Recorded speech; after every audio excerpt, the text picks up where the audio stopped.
Hello everyone जय जगन्नाथ समस्त को आशा करुच्ची आपण माने बहुत ही भलरे थिबे। तो पूर्व क्लास रे आमे डिस्कशन करथिले part 1 union and its territory. एथिरे आमे देखिथिले 1 रु 4 पर्यंत बा चारोटी आर्टिकल एथिरे अछि। आजिर ए क्लास रे आमे देखिबा आजिर ए क्लास रे आमे देखिबा सिटीजनशिप अर्थात नागरिकता कहिले कोन। प्रथमे बुझिबा कि सिटीजनशिप काहा कुआ जाय बा नागरिक आमे काहा कहिबा। आमे जदि देखिबा आम देश रे वर्तमान दुई प्रकार लोक रहुथिबे। गोटे होउचंती नॉर्मल पर्सन आउ जने होउचंती सिटीजन। नॉर्मल पर्सन आमे काहा कहिबा ना जो माने बाहर देशरु आसी आम देश रे रहुचंती से बुलिबा पई आसंतु किंबा जॉब करिया पई आसंतु से माने कोउठ ना कि अमेरिका कि इंग्लैंड कि रूसिया सपोज से माने ताजमहल देखिबा को आसचंती पुरी मंदिर देखिबा को आसचंती किंबा कोणार्क मंदिर देखिबा को आसचंती कि कोनोसी जॉब रे आसीचंती तो सेमान को कुहाजिबो नॉर्मल पर्सन बोली कुहाजिबो सेमाने आम देशर सिटीजन नुह किंतु आम आउ किछि जो रहुचंती सेमान होउचंती आम देशर सिटीजन। सिटीजन आमे काहाकू कहि परिबा ए आर्टिकल रे आमे डिस्कशन करिबा काहाकू आमे सिटीजन कहि परिबा। ताले आम देशर जदि आमे गोटे सिटीजन हबा ताले हमकु फायदा कोन मिलिबो बा ए नॉर्मल पर्सन आउ सिटीजन भितरे कोन डिफरेंस रहउची ना सिटीजनशिप कहिले ये होउची हमर राइट्स। सिटीजनशिप कहिले ये होउची कोन हमर राइट्स बा ये होउची हमर अधिकार कोन ए होउची हमर अधिकार। को प्रकार अधिकार ना आमे जदि आम देशर सिटीजन हेतिबा ताहाले आमे भोट देई परिबा। जदि आमे आम देशर सिटीजन हेई परिबा आमे जे कोनसी गवर्नमेंट जॉब करि परिबा। आमे जदि आम देशर सिटीजन हेतिबा ताहाले आमे इलेक्शन लड़ी परिबा। एमती अनेक प्रकार राइट हमकु मिलुची। आमे ही केवल भोट देई परिबा जो माने भारतर नागरिक बा सिटीजन सेई माने ही भोट देई परिबे। अलगा लोक माने देई परिबेनी एमानक पाखरे जेते भी पैसा थाउ जदि जणे अमेरिका रु आसीची से आम देशर भोट देई परिबो नाही। जणे जदि इंग्लैंड रु आसीची आम देश रे से भोट देई परिबोनी किंतु आम देशर सिटीजन जहा पाखरे अछि से आम देश रे भोट देई परिबो जॉब नै परिबो इलेक्शन ने लड़ी परिबो ए सब काम करि परिबो। ताले सिटीजन रो प्रमाण पत्र कोन आमे जे देखिबा आम पाखरे समस्त पाखरे आधार कार्ड अछि गोटे अमेरिका लोक पाखरे आधार कार्ड नथिबो आम पाखरे भोटर आई कार्ड अछि गोटे अमेरिका किंबा गोटे इंग्लैंड रो लोक पाखरे ए जिंस नथिबो ये होउची जन आमर नागरिकतार प्रमाण पत्र जदि ए दुईटी जिंस आम पाखरे अछि ताले आमे प्राउडली कहि परिबा आमे होउचे इंडिया रो नागरिक। एबे देखिबा ए नागरिकता को कॉन्स्टिट्यूशन रो कोठी डिस्कशन कराइछि ना टोटल पार्ट होउची कॉन्स्टिट्यूशन रे 25 टी नागरिकता को डिस्कशन करा जाइछि पार्ट 2 बा भाग 2 रे वर्णना करा जाइछि। आर्टिकल केते रु केते वर्णना कराइछि ना आर्टिकल 5 रु 11 भितरे वर्णना करा जाइछि। आम कंट्री को प्रकार सिटीजन को अडॉप्ट करछि ना सिंगल सिटीजनशिप को अडॉप्ट करछि। आम देश रे वर्तमान सिंगल सिटीजनशिप चालुछि बा एकक नागरिकता चालू अछि। ताले एकक नागरिकता कोन ना सिटीजन दुई प्रकार आमे कहि परिबा सिटीजनशिप अर्थात गोटे सिंगल सिटीजनशिप गोटे डुअल सिटीजनशिप। जेमति आम देश रे केतोटी स्टेट रहिछि ना 28 स्टेट रहिछि ता भितर गोटे होउछि ओडिसा गोटे होउछि कोन ओडिसा। आमे ओडिसा रे रहुचे आमे ओडिसा रो निवासी ओडिसा रो अधिवासी किंतु आमको जदि कहिबे तमे को देशर नागरिक आमे ओडिशार नागरिक बोली कहि परिबा नाही। आमे होउचे इंडिया रो नागरिक कहार नागरिक आमे होउचे इंडिया रो नागरिक इंडिया सिटीजन बोली कहि परिबा इंडियंस बोली कहिबा आमे इंडिया रो सिटीजन बोली कहि परिबा किंतु ओडिसा रो कहि परिबा नाही कारण ओडिसा हमकु सिटीजनशिप देइनी आमे केवल एति कहि परिबा आमे ओडिसा रो अधिवासी। किंतु डुअल सिटीजनशिप जदि आमे बुझिबा like USA United State of America रो डुअल सिटीजनशिप अछि गोटे तांकर कंट्री दउछि गोटे तांकर स्टेट दउछि तांको कंट्री भी तांको सिटीजन दउछि तांको स्टेट भी तांको सिटीजनशिप दउछि से माने कहि परिबे आमे एई स्टेट रो लोक एई कंट्री रो लोक किंतु आमे जेतेबेले बाहर आम परिचय देबा वी आर इंडियंस आमे कोन कहिबा वी आर इंडियंस बोली आमे कहिबा। ताले आम कंट्री सिंगल सिटीजनशिप ताले सिंगल सिटीजनशिप रो जो चिंताधारा जो कांसेप्ट कोड आसिला ना ये आसला ब्रिटेन रो कॉन्स्टिट्यूशन ब्रिटेन बा यूनाइटेड किंगडम रो कॉन्स्टिट्यूशन आम देशर प्राय 85% कॉन्सेप्ट बाहर कॉन्स्टिट्यूशन रु आसी अछि बा बाहर देशर कॉन्स्टिट्यूशन रु आसी अछि ता भितरु ये होची सिटीजनशिप बा सिंगल सिटीजनशिप ब्रिटेन बा यूके रु आसी अछि। एबे आर्टिकल 5 को डिस्कशन करिबा आर्टिकल 5 रे कोन वर्णना करा जाईछि ନା citizenship at the କମେନ୍ସମେଣ୍ଟ of constitution. କଣ ନା ସମ୍ବିଧାନ ଆରମ୍ଭ ସମୟରେ ନାଗରିକତା। ତାହେଲେ ସମ୍ବିଧାନ ଆରମ୍ଭ କେବେ ହେଲା, ସମ୍ବିଧାନ ଲାଗୁ କେବେଠାରୁ ହେଲା, ନା ସମ୍ବିଧାନ ଲାଗୁ ହେଲା ଜାନୁଆରୀ 26 1950। 1950 ମସିହା ଜାନୁଆରୀ ମାସ 26 ତାରିଖ ଠାରୁ ଆମର କନଷ୍ଟିଚ୍ୟୁସନ କାର୍ଯ୍ୟକାରୀ ହେଲା। ଯେତେବେଳେ କନଷ୍ଟିଚ୍ୟୁସନ କାର୍ଯ୍ୟକାରୀ ହେଲା ତାହେଲେ କନଷ୍ଟିଚ୍ୟୁସନ କାହା ଉପରେ କାର୍ଯ୍ୟକାରୀ ହବ, ନା ନିଶ୍ଚିତ ଭାବେ ଆମ ଦେଶର ଲୋକମାନେ ରହିଲେ ତ ତାଙ୍କ ଉପରେ ଏଇ ନିୟମ ଗୁଡାକ ଲାଗୁ ହେବ। ତାହେଲେ ଆମେ କାହାକୁ ଆମ ଦେଶର କନଷ୍ଟିଚ୍ୟୁସନର ନାଗରିକ ବୋଲି କହିପାରିବା? ଆମେ କାହାକୁ, ଆମ ଭାରତର ଅନେକ ଲୋକ ପାକିସ୍ତାନ ଯାଉଛନ୍ତି, ଅନେକ ଲୋକ ଇଣ୍ଡିଆ ଆସିଛନ୍ତି, ତ ଏମିତି ଗୋଳମାଳ ହେଇଯାଇଛି। କାରଣ 1947 ବି ଆମର କଣ ହେଇଥିଲା, ନା ପାକିସ୍ତାନ ଅଲଗା ହେଇଯାଇଥିଲା ଆମ ଠାରୁ। ଠିକ ଅଛି, ତ କାହାକୁ, ସେଠି ପ୍ରଥମ କ୍ୱେଶ୍ଚିନ୍ ଉଠିଲା ଆମେ କାହାକୁ ଆମ ଦେଶର ନାଗରିକ ବୋଲି କହିବା। ତ ତିନୋଟି କଣ୍ଡିସନ ରଖାଗଲା, 3 କଣ୍ଡିସନ ରଖାଗଲା। ଏ ତିନୋଟି କଣ୍ଡିସନକୁ ଯୋଉମାନେ ଫଲୋ କରିବେ ସେ ହଉଛନ୍ତି ଆମ ଦେଶର ନାଗରିକ। ବୁଝିପାରିଲ? ସେ ସମୟରେ ଏ ତିନୋଟି କଣ୍ଡିସନକୁ ଯେଉଁମାନେ ବି ଫଲୋ କରୁଥିବେ ସେ ହଉଛନ୍ତି ଆମ ଦେଶର ସିଟିଜେନ, ବା ତାଙ୍କୁ ଆମେ ଆମ ଦେଶର ନାଗରିକ ବୋଲି କହିପାରିବା। କଣ ନା ପ୍ରଥମେ ହଉଛି ବାୟ ବାର୍ଥ, ଅର୍ଥାତ ଜନ୍ମ ଆଧାରରେ। ଯୋଉମାନେ ଇଣ୍ଡିଆରେ ଜନ୍ମ ଗ୍ରହଣ କଲେ, ଯୋଉମାନେ ବି ଇଣ୍ଡିଆରେ କଣ କରିଛନ୍ତି ନା ଜନ୍ମ ହେଲେ, ସେମାନଙ୍କୁ ଆମେ କହିବା ସେମାନେ ହଉଛନ୍ତି ସିଟିଜେନସିପ ଅଫ ଇଣ୍ଡିଆ ବା ସିଟିଜେନ ଅଫ ଇଣ୍ଡିଆ। ସେମାନେ ଭାରତର ନାଗରିକ, କାହିଁକି ନା ସେମାନେ ଇଣ୍ଡିଆରେ ଜନ୍ମ ହୋଇଛନ୍ତି। ବାୟ ପ୍ୟାରେଣ୍ଟସ, ଆଉ କଣ ନା ବାୟ ପ୍ୟାରେଣ୍ଟସ, ଆମେ ଯଦି ଦେଖିବା ବାୟ ବାର୍ଥ କଣ ନା ଆମେ ଜେଜେବାପା, ଜେଜେବାପାଙ୍କ ଜେଜେବାପା ଯଦି ଆମେ ଦେଖିବା ସେମାନେ ସବୁ କଣ ନା ଏଇ ଭାରତରେ ଜନ୍ମ ହୋଇଛନ୍ତି, ସେଥିପାଇଁ ସେମାନେ କଣ ହେଲେ ନା ସେମାନେ ଭାରତର ନାଗରିକ ହେଇପାରିଲେ। ବୁଝିପାରିଲ? ବାୟ ବାର୍ଥ। ସେମିତି ବାୟ ପ୍ୟାରେଣ୍ଟସ, ତାହେଲେ ବାୟ ପ୍ୟାରେଣ୍ଟସ କଣ ନା ଯୋଉ ସମୟରେ ଇଂଲଣ୍ଡର ଲୋକମାନେ ଆମ ଉପରେ କଣ କରୁଥିଲେ ନା ଶାସନ କରୁଥିଲେ, ତ ଅନେକ ସାରା ଲୋକ ଆମ ଦେଶ ବାହାରେ ଯାଇକିରି କଣ କରୁଥିଲେ ନା କିଏ ଇଂଲଣ୍ଡରେ, କିଏ ଆମେରିକାରେ, କିଏ କାନାଡାରେ, ଏମାନେ ବାହାରେ ରହିକି ବି ଆମ ଇଣ୍ଡିଆକୁ ସପୋର୍ଟ କରୁଥିଲେ, ଆମକୁ ବିଭିନ୍ନ ପ୍ରକାର ତଥ୍ୟ କଣ କରୁଥିଲେ ନା ଦେଇପାରୁଥିଲେ। ତ ଏମାନେ ଯେତେବେଳେ ବାହାରେ ରହୁଥିଲେ ସେମାନେ ତାଙ୍କ ଫ୍ୟାମିଲିକୁ ନେଇକିରି ବାହାରକୁ ପଳେଇଲେ। ଅର୍ଥାତ କିଏ ଆମେରିକାରେ ରହିକିରି ଆମକୁ ଇନଫରମେସନ ଦେଲା, କିଏ ଇଂଲଣ୍ଡରେ ରହିକିରି ସେମାନେ ସେଠାରେ ମ୍ୟାରେଜ କଲେ ଏବଂ ସେଠାରେ ତାଙ୍କର କୁନି କୁନି ପିଲା ହେଲେ। ସେଠାରେ ତାଙ୍କର କୁନି କୁନି ପିଲା ହେଲେ, ତାହେଲେ ଇଏ ପିଲା କୋଉ ଦେଶର ହବ? ବର୍ତ୍ତମାନ ଇଏ ପିଲା କୋଉ ଦେଶର ହବ? କ୍ୱେଶ୍ଚିନ୍ ଉଠିଲା କି ଇଏ ପିଲା ବର୍ତ୍ତମାନ କୋଉ ଦେଶର ହବ? ନିଶ୍ଚିତ ଭାବେ ସେ ଆମ ଇଣ୍ଡିଆର ହବ, କାରଣ ଯେହେତୁ ତାଙ୍କ ବାପା ମା ହଉଛନ୍ତି ଇଣ୍ଡିଆନ୍ସ, ଆଉ ସେମାନେ କୋଉ କାମ ପାଇଁ ଯାଇଛନ୍ତି ନା ଆମରି ଦେଶ କାମ ପାଇଁ ହିଁ ତ ସେମାନେ ବାହାରକୁ ଯାଇଛନ୍ତି। ତ ସେମାନଙ୍କୁ ବି କଣ କୁହାଯିବ ନା ଇଣ୍ଡିଆର ସିଟିଜେନ ବୋଲି କୁହାଯିବ। ଯଦି ତାଙ୍କର ବାପା କିମ୍ବା ମା ବା ତାଙ୍କ ପ୍ୟାରେଣ୍ଟସ କଣ ହେଇଥିବେ ନା ଇଣ୍ଡିଆର ହେଇଥିବେ, ତାଙ୍କ ଫାଦର କିମ୍ବା ମଦର ଯଦି ଇଣ୍ଡିଆନ ହେଇଥିବେ ତାହେଲେ ତାଙ୍କୁ ବି ମଧ୍ୟ ଆମ ଦେଶର ନାଗରିକ ବୋଲି କୁହାଯିବ। ଆଉ କଣ ନା ବାୟ ରେସିଡେନ୍ସ, ଯଦି ଏ ତିନିଟା ଭିତରୁ ଗୋଟିଏ ବି ସର୍ତ୍ତକୁ ଯିଏ ଫଲୋ କଲା ସେ ଆମ ଦେଶର ନାଗରିକ। ତିନିଟାରୁ ତିନିଟା ନୁହେଁ, ଯେକୌଣସି ଗୋଟିଏ ବି ଯିଏ ଫଲୋ କଲା ତାହେଲେ ଆମ ଦେଶର ସେ ନାଗରିକ ହେଇପାରିବ। ସେ ସମୟର କଥା ଆମେ କହୁଛେ, କୋଉ ସମୟ ନା 1950 କଥା ଆମେ କହୁଛେ। 5 ବର୍ଷ ପୂର୍ବରୁ ରହୁଥିବ, କେବେଠାରୁ ନା ଯେବେଠାରୁ କନଷ୍ଟିଚ୍ୟୁସନ ଲାଗୁ ହେଲା, ଅର୍ଥାତ ଜାନୁଆରୀ ମାସ 26 ତାରିଖ 1950 ମସିହା, 5 ବର୍ଷ ପୂର୍ବରୁ, ଅର୍ଥାତ 1945 କହିପାରିବା। ଅର୍ଥାତ 1945 ପୂର୍ବରୁ ଯୋଉମାନେ ରହୁଥିବେ, ଆଟଲିଷ୍ଟ 5 ବର୍ଷ ପୂର୍ବରୁ, ତେଣୁ 10-15 ବର୍ଷ ଯେତେ ବର୍ଷ ରୁହନ୍ତୁ, କିନ୍ତୁ 1955 ପୂର୍ବରୁ ଯୋଉମାନେ ବି ଆମ ଦେଶରେ ରହୁଥିବେ, ଚାहे ସେ ଯୋଉ ଦେଶର ଲୋକ ବି ହୁଅନ୍ତୁ, କିନ୍ତୁ 1945 ରୁ ରେଗୁଲାର ଆମ ଦେଶରେ ହିଁ ରହୁଥିବେ, ସେ ବି ଯଦି ଚାହିଁବେ ଆମ ଦେଶର ସିଟିଜେନସିପ ନବା ପାଇଁ, ସେ ବି ମଧ୍ୟ ସେ ସମୟରେ ଆମ ଭାରତର ନାଗରିକ ଭାବରେ ବା ସିଟିଜେନ ଭାବରେ କାଉଣ୍ଟ ହେଇପାରିବେ। କ୍ଲିୟର? ଏ ତିନୋଟି କଣ୍ଡିସନ ରଖାଯାଇଥିଲା। ଆର୍ଟିକଲ 6 କଣ କହୁଛି? ସେ ସମୟରେ ନାଗରିକ ହବା ପାଇଁ ଆଟଲିଷ୍ଟ ତିନିଟା ଭିତରୁ ଗୋଟିଏ ଆମକୁ ଦରକାର। ତିନିଟା ଭିତରୁ ଯଦି ଗୋଟିଏ ସର୍ତ୍ତକୁ କିଏ ଫଲୋ କରୁଛି ସେ ଆମ ଦେଶର ନାଗରିକ ହେଇପାରିବ। ଆର୍ଟିକଲ 6 କଣ କହୁଛି ନା ଆର୍ଟିକଲ 6 କହୁଛି citizenship of parents, sorry, citizenship of persons who migrated from Pakistan to India.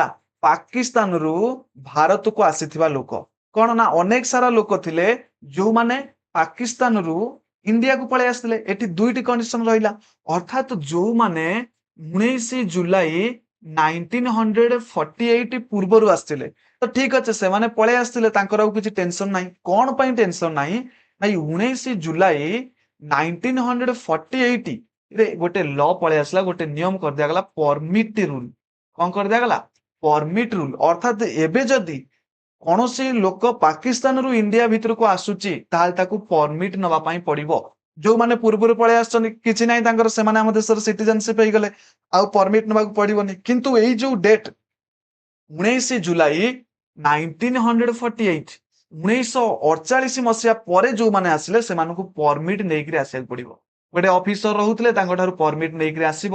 6 ମାସ ଆମ ଦେଶରେ ରହି ସାରିଲା ପରେ ଆପ୍ଲାଏ କରିବ କୋଉଥିପାଇଁ ନା ଆମ ଦେଶର ସିଟିଜେନସିପ ପାଇଁ ନାଗରିକତା ପାଇଁ। ତାହେଲେ ତୁମ ନାଁକୁ ରେଜିଷ୍ଟ୍ରେସନ କରାଯିବ ଦେଖାଯିବ ତାପରେ ତମକୁ ଆମ ଦେଶର ନାଗରିକ ଭାବରେ ଗ୍ରହଣ କରାଯିବ ଯୋଉମାନେ ପାକିସ୍ତାନରୁ ଭାରତକୁ ଆସିଲେ।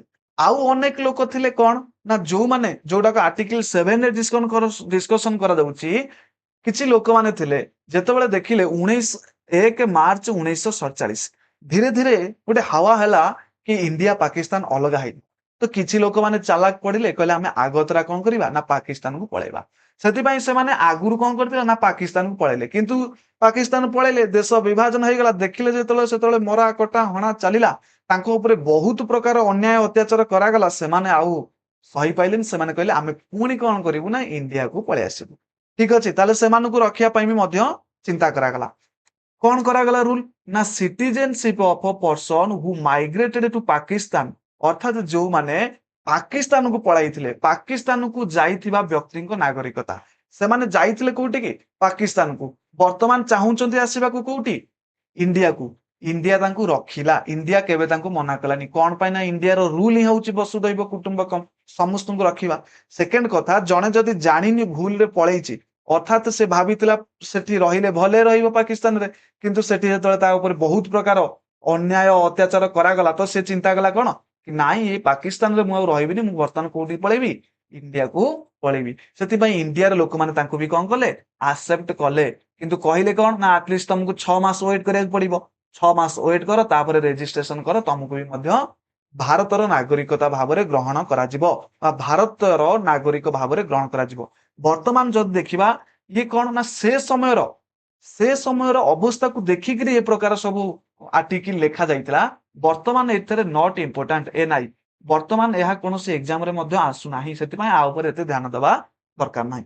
ଏଇଠୁ ଆମେ ଷ୍ଟାର୍ଟ କରିବା ଆର୍ଟିକିଲ 8। ଆର୍ଟିକିଲ 8 କଣ ନା citizenship of a person who Indian origin residing outside of India Bharat ବାହାରେ ରହୁଥିବା ଭାରତୀୟ ବଂଶଜ ଲୋକମାନଙ୍କର ନାଗରିକତା। ଆଉ କଣ ନା ଯୋଉମାନେ ଭାରତ ବାହାରେ ରହୁଛନ୍ତି ଅର୍ଥାତ କିଏ ବିଜନେସ ରେ ଯାଇଛି କିଏ ବିଭିନ୍ନ ପ୍ରକାର କାରଣ ନେଇକି ଯାଇଛି ସେମାନେ କୋଉଠି ରହୁଛନ୍ତି ନା ଭାରତ ବାହାରେ ରହୁଛନ୍ତି। ବର୍ତ୍ତମାନ ଚାହୁଁଛନ୍ତି କୋଉଠିକି ଆସିବା ପାଇଁ ନା ଭାରତକୁ ଆସିବା ପାଇଁ ଚାହୁଁଛନ୍ତି। ରହୁଥିଲେ କୋଉଠି ନା ଭାରତ ବାହାରେ ଆସିବାକୁ ଚାହୁଁଛନ୍ତି କୋଉଠିକି ନା ଭାରତକୁ ଆସୁଛନ୍ତି। କିନ୍ତୁ ତାଙ୍କର ଯଦି ବଂଶଜ ଭାରତୀୟ ହୋଇଥିବେ ତାହେଲେ ତାଙ୍କୁ ବି ମଧ୍ୟ ନାଗରିକତା ମିଳିବ।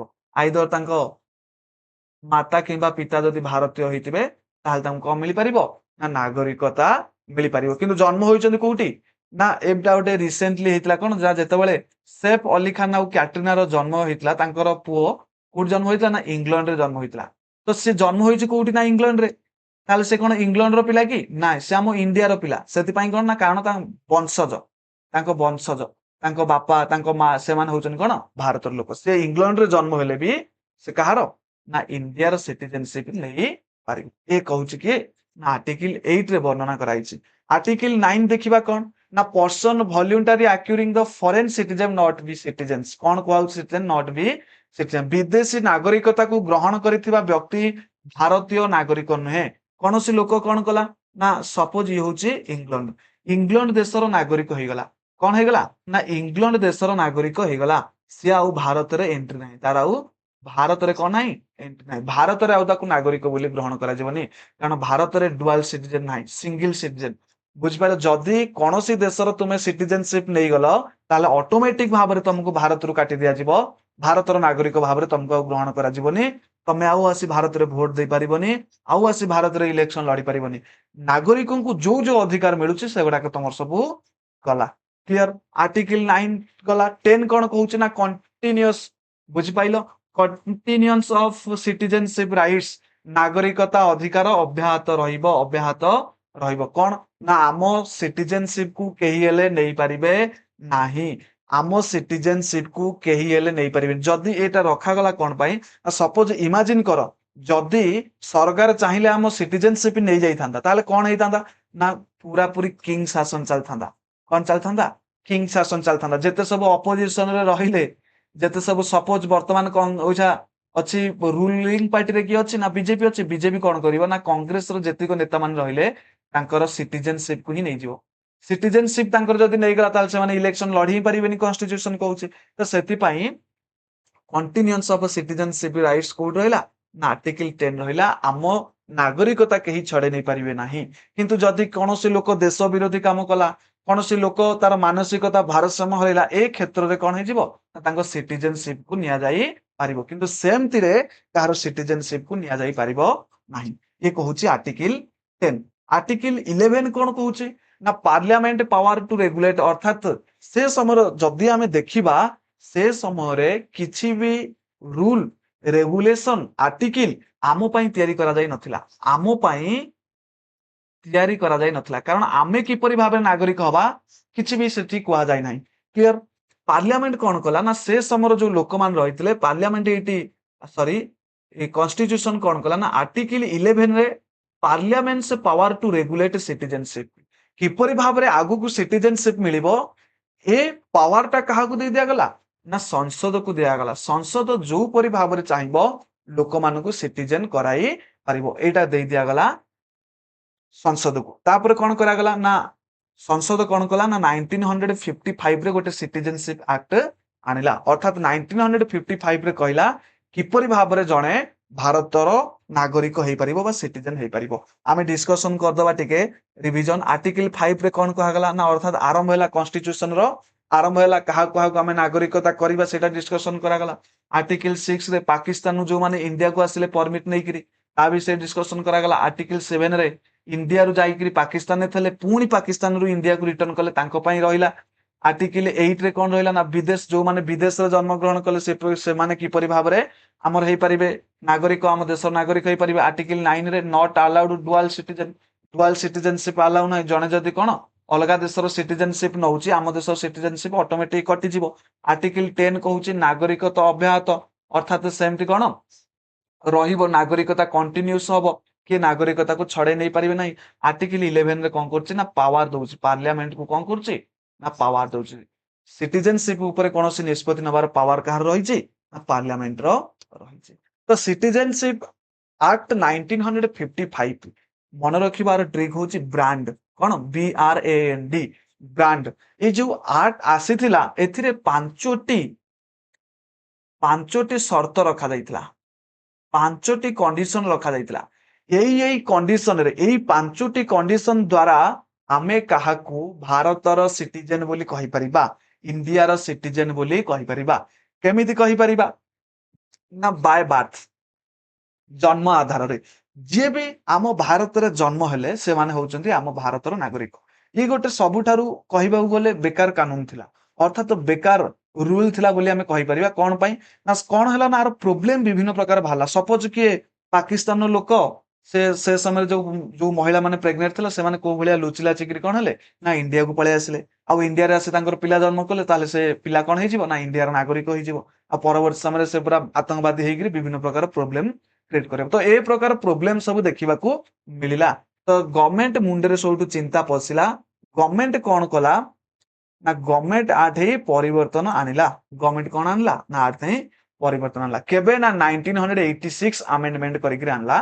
कि आइदर फादर किबा मदर तांको भितरु जणे कोन हेतिया दरकार ना इंडियन हेतिया दरकार आंको भितरु जणे इंडियन हेइथिले ताहा जाइकरी पुओ को सिटीजनशिप मिलिबो नहले सिटीजनशिप मिलिबो नाही पुणी भी एथिरे प्रॉब्लम हैला विभिन्न प्रकार धीरे धीरे कोन ना ठिकिले सिकिबा पुणी प्रॉब्लम हैला पुणी जेतेबेले प्रॉब्लम हैला कारण कोन ना सपोज किए जणे पाकिस्तान रो पुओ कोन हला ना इंडिया को बुलिया पई आसिला किबा कोनोसी देशर पुओ इंडिया को कोन बुलिया पई आसिला आ एठी रहिला एठी कोनोसी झियो सहित मैरिज करिकरी रहिला परवर्ती समय रे गोटे तार पिला जन्म होला ताले तांको बापा होउचन तो बाहर देशर लोक किन तांको मा होउची इंडियन ए क्षेत्र रे कोन हे जिवे ना से माने तांकर पुओ भारतर नागरिक होई जिवो आ परवर्ती समय रे पुणी से इंडिया रे आतंकवाद सृष्टि करबो क्लियर तो सेथि पई गवर्नमेंट मुंडे रे पुणी बुद्धि पसिला गवर्नमेंट कोन कला एथरो पूरा चेंज करतला 2003 ରେ ଗୋଟେ ଆमेंडमेंट कला 2003 रे गोटे आमेंड कला टू आर भैलिड डॉक्यूमेंट अर्थात बापा और माँ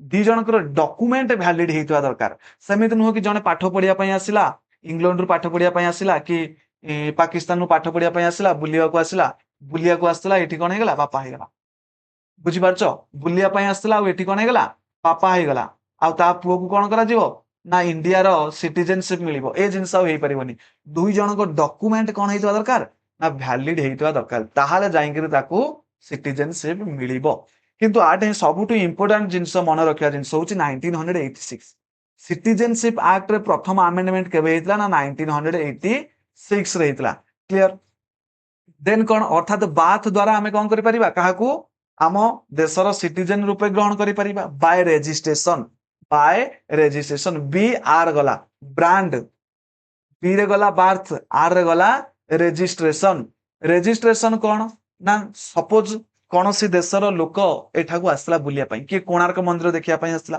अनेक सारा लोक माने भी रहिचंती मध्य के पुरी मंदिर बुलिया पई आसला आ ताकू जगहटा पूरा भल लागिला से कौन हैला ना सही अंचल कौन लोक को मैरेज करी रहिया पई चाहिला ताल से मैरेज करी नेला मैरेज करी आटलिस्ट से केते वर्ष रहक पड़िबो ना 7 वर्ष रहिबो से 7 वर्ष रही सारिला परे अप्लाई करि परिबो कोथि पई ना इंडिया र सिटीजन पई अप्लाई करिवो इंडिया र सिटीजन पई अप्लाई करिवो इंडिया र सिटीजन अप्लाई कला परे इंडियन सिटीजन कहा पाखे रहउछ ना होम अफेयर्स गृह मंत्रालय एटा भी मध्य मन रख गृह मंत्रालय कोन ना ये सब कहा पाखे रहउछ गृह मंत्रालय सेठी जाईकरी अप्लाई करिवो तापरे ताकू विभिन्न ट्रैक रेकर्ड देखा जिवो ये कोडु आसीची आर हिस्ट्री कोन जदी ठीक ठाक हैला ताहाल ताकू इंडिया र सिटीजन मिली जिवो ये होची द्वितीय उपाय आमे रेजिस्ट्रेशन माध्यम रे इंडिया र सिटीजन हे परिबा आउ कोन ना बी गला आर गला एबे आसला ए रे होची एक्यूजेशन कहले कोन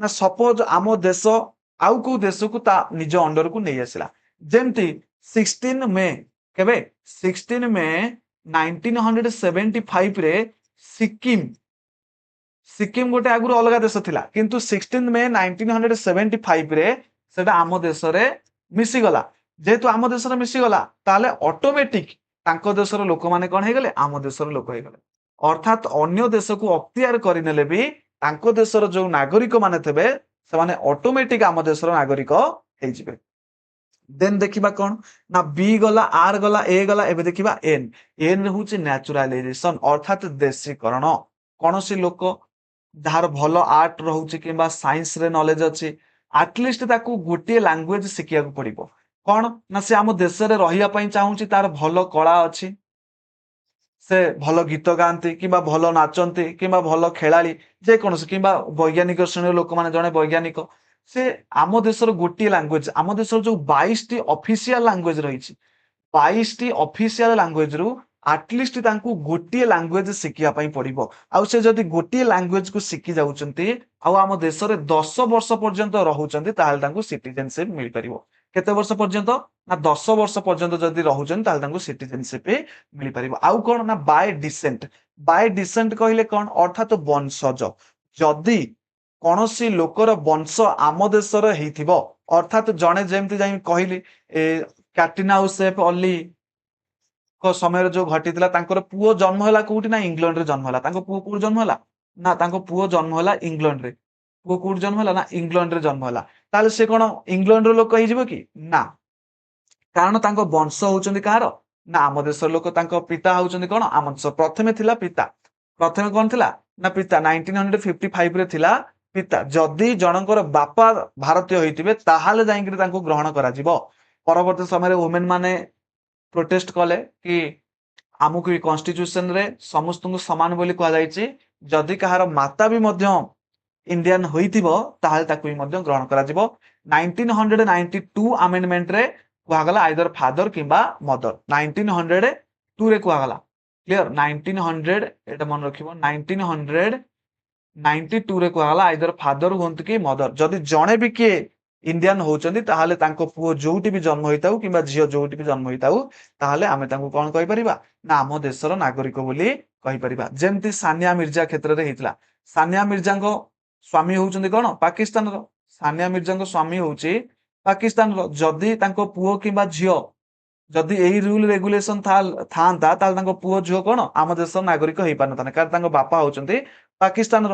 କିନ୍ତୁ ଯେହେତୁ ଏ ରୁଲ ଏବେ ମଦର କିମ୍ବା ଫାଦର ଦୁଇ ଜଣଙ୍କ ଭିତରୁ ଜଣେ ଇଣ୍ଡିଆନ ହେଲେ ଚଳିବ, ବର୍ତ୍ତମାନ 18 ଇୟର୍ସ ହେଲା ପରେ ସାନିଆ ମିର୍ଜାର ପୁଅ କିମ୍ବା ଝିଅ ଯାହା ଡିସିସନ ନେବେ, ସେମାନେ ଚାହିଁଲେ ଭାରତର ସିଟିଜେନସିପ ନେଇପାରିବେ କିମ୍ବା ପାକିସ୍ତାନର ସିଟିଜେନସିପ ନେଇପାରିବେ। ଇଏ ଥିଲା ଏଇ ପାଞ୍ଚଟି ଉପାୟରେ ଏଇ 5 ରୁଲରେ, ଏଇ 5 କଣ୍ଡିସନରେ କୌଣସି ଲୋକ ଆମ ଦେଶର କଣ ହେଇପାରିବ ନା ସିଟିଜେନ ହେଇପାରିବ। ଆକୁ ମନେ ରଖିବାର ସବୁଠାରୁ ସହଜ ଉପାୟ ହଉଛି ବ୍ରାଣ୍ଡ, BRAND। ବି ରେ ବାର୍ଥ, ଆର ରେ ରେଜିଷ୍ଟ୍ରେସନ, ଏ ରେ ଆକ୍ୟୁଜେସନ, ଏନ ରେ ନ୍ୟାଚୁରାଲାଇଜେସନ, ଡି ରେ ଡିସେଣ୍ଟ। ବ୍ରାଣ୍ଡ ରେ ମନେ ରଖିବ, ଏଇଟା ହଉଛି ସବୁଠୁ ଇମ୍ପୋର୍ଟାଣ୍ଟ। ବର୍ତ୍ତମାନ ଦେଖିବା ଆଉ ଗୋଟେ କଣ ନା CAA ବା କନଷ୍ଟିଚ୍ୟୁସନ ଆମେଣ୍ଡମେଣ୍ଟ 2019। 2019 ରେ ଗୋଟେ କନଷ୍ଟିଚ୍ୟୁସନ ଆମେଣ୍ଡମେଣ୍ଟ କରାଯାଇଥିଲା। କଣ ନା ପାକିସ୍ତାନ, ବାଂଲାଦେଶ, ଆଫଗାନିସ୍ତାନ ଏଇ ସବୁ ଅଞ୍ଚଳର, ୱେଷ୍ଟବେଙ୍ଗଲ, ବାଂଲାଦେଶ କହିଲେ ୱେଷ୍ଟବେଙ୍ଗଲ ପଶ୍ଚିମବଙ୍ଗ, ବାଂଲାଦେଶ, ପାକିସ୍ତାନ, ଆଫଗାନିସ୍ତାନ ଏ ତିନୋଟି ଦେଶର ଯଦି କୌଣସି ହିନ୍ଦୁ ଲୋକ କିମ୍ବା ଶିଖ ଲୋକ କିମ୍ବା ବୁଦ୍ଧିଷ୍ଟ ଲୋକ କିମ୍ବା ଜୈନ କିମ୍ବା ପାର୍ସୀ କିମ୍ବା ଖ୍ରୀଷ୍ଟିଆନ ଏଇ 6ଟି ଧର୍ମର ଲୋକମାନେ ଯଦି ଇଣ୍ଡିଆକୁ ଆସିଲେ, କାହା ପୂର୍ବରୁ ନା 30 ଡିସେମ୍ବର 2014 ପୂର୍ବରୁ ଯୋଉମାନେ ଆମ ଦେଶକୁ ପଳେଇ ଆସିଛନ୍ତି, ଅଲରେଡି ପଳେଇ ଆସିଛନ୍ତି, 31 ଡିସେମ୍ବର 2014 ତାଙ୍କୁ ଟିକେ କଣ କରାଯିବ ନା ଇଜି କରିଦିଆଯିବ, ଟିକେ କୋହଳ କରିଦିଆଯିବ, ଯେମିତି ସେମାନେ ଆମ ଦେଶର ସିଟିଜେନସିପ ନେଇପାରିବେ। କଣ ପାଇଁ ନା ସେମାନେ ସେ ଦେଶରେ ମାଇନରିଟି ପିପୁଲ, ହିନ୍ଦୁ, ଶିଖ, ବୁଦ୍ଧି, ଜୈନ, ପାର୍ସୀ, ଖ୍ରୀଷ୍ଟିଆନ ଏମାନେ ହଉଛନ୍ତି ପାକିସ୍ତାନ, ଆଫଗାନିସ୍ତାନ, ବାଂଲାଦେଶରେ ଏମାନେ ହଉଛନ୍ତି ମାଇନରିଟି ଲୋକ। ତ ରିଲିଜିୟନ ବେସିସରେ ଆଙ୍କ ଉପରେ ଯେହେତୁ ଅନ୍ୟାୟ ଅତ୍ୟାଚାର କରାଗଲା, ସେମାନେ ଏ ଦେଶକୁ ପଳେଇ ଆସିଲେ, ସେଥିପାଇଁ ତାଙ୍କ ପାଇଁ ଟିକେ ରୁଲ ରେଗୁଲେସନ କୋହଳ କରିଦିଆଯିବ। ଏଇଟା ଆମେଣ୍ଡମେଣ୍ଟ କରାଯାଇଥିଲା 2019ରେ। ଲସ୍ ଅଫ ସିଟିଜେନସିପ ଅର୍ଥାତ କେବେ ସିଟିଜେନସିପ ଯାଇପାରେ, ଅର୍ଥାତ ଯେମିତି ସିଟିଜେନସିପ ମିଳିଛି ଠିକ ସେମିତି ସିଟିଜେନସିପ ହରାଇବା କେମିତି, ନାଗରିକ ହରାଇବା କେମିତି ନାଗରିକତାକୁ, ନା ବାୟ ରେକ୍ୟୁନେସନ। ରେନ୍ୟୁନିକେସନ କହିଲେ କଣ ନା ସ୍ୱେଚ୍ଛାକୃତ ଭାବରେ, ଯଦି କିଏ ନିଜ ଇଚ୍ଛାରେ ଅନ୍ୟ ଦେଶର ନାଗରିକ ହେଇଗଲା, ନିଜ ଦେଶରେ ଅନ୍ୟ ଦେଶ ବା ନିଜେ ଚାହିଁଲା କି ମୁଁ ଚାହୁଁନି, ମୁଁ ଅନ୍ୟ ଦେଶର ନାଗରିକ ହବା ପାଇଁ ଚାହୁଁଛି, ମତେ ଭାରତର ନାଗରିକତାରୁ ବାଦ କରିଦିଆଯାଉ, ତାହେଲେ ସେ କଣ ହେଇପାରିବ ନା ଆମ ଦେଶର ନାଗରିକତା ହରାଇବ।